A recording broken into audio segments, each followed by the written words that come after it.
Hi friends, ഉച്ചയ്ക്കൂണിന് സമയമായി. മണി 1:30 കഴിഞ്ഞു. ഇവിടെ ആരും ഉണ്ണാൻ വന്നില്ല. എൻ്റെ രണ്ടാമത്തെ മോനും വൈഫും കൊച്ചുമോളുമായിട്ട് വിദേശ രാജ്യത്ത് നിന്ന്, അതായത് UK ഇന്നലെ വന്നിട്ടുണ്ട്.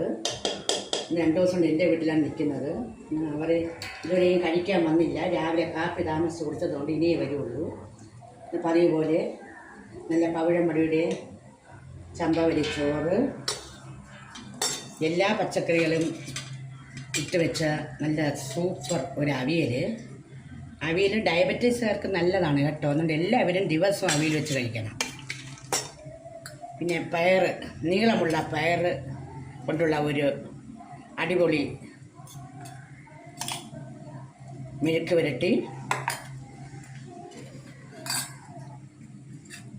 അയല മീൻ കറിയാണ്, മുളക് കറിയാണ്, മുളകിട്ട് വെച്ച അയലക്കറിയാണ്, ചെറിയ അയലാണ്. പിന്നെ രസം,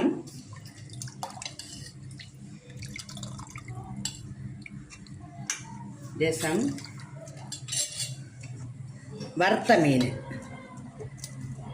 അയല വറുത്തതാണ്, നല്ല സൂപ്പർ ഫ്രഷ് അയലയാണ്. പിന്നെ അതിനോടൊപ്പം ചൂര പൊരിച്ചതുകൊണ്ട്. ഇത്രയൊക്കെ തന്നെയാണ് എൻ്റെ വിഭവങ്ങൾ. നിങ്ങൾ എല്ലാവരും എൻ്റെ വീഡിയോ കാണുകയും എന്നെ സപ്പോർട്ട് ചെയ്യാൻ വേണം. സബ്സ്ക്രൈബ് ചെയ്യാത്ത സബ്സ്ക്രൈബ് ചെയ്യണം, ലൈക്ക് ചെയ്യണം, ഷെയർ ചെയ്യണം. എൻ്റെ എല്ലാ കൂട്ടുകാരും എന്നെ ഇതുവരെ പ്രോത്സാഹിപ്പിച്ചിട്ടുണ്ട്. എല്ലാവർക്കും വളരെ നന്ദിയുണ്ട്. ഇനിയും നിങ്ങൾ എന്നോടൊപ്പം സഹായിക്കണം. എൻ്റെ വീഡിയോ നിർത്തുന്നു. നാളെ കാണാം. മോൻ ഡ്യൂട്ടിക്ക് പോകുന്ന സമയമായി. അവന് ഉച്ചയ്ക്കുള്ള ഭക്ഷണം കോരി കൊടുക്കുകയാണ്. 2 മണിക്ക് ഡ്യൂട്ടി കയറേണ്ടതാണ്. ഹോസ്പിറ്റലിലാണ് ജോലി. അവന് ഭക്ഷണം കോരി കൊടുക്കുകയാണ് ഞാൻ. കഴിച്ചിട്ട് ഡ്യൂട്ടിക്ക് കൃത്യമായിട്ട് പോകാൻ വേണ്ടി. ഇത് നല്ല അവിയൽ, മോൻ അവിയൽ ഭയങ്കര ഇഷ്ടമാണ്. എത്രത്തോളം കൊടുക്കും അത്രത്തോളം കഴിക്കും അവിയൽ.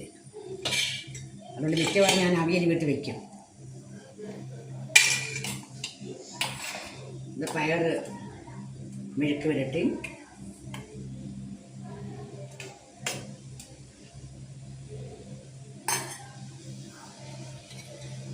ഇത് വറുത്ത മീൻ,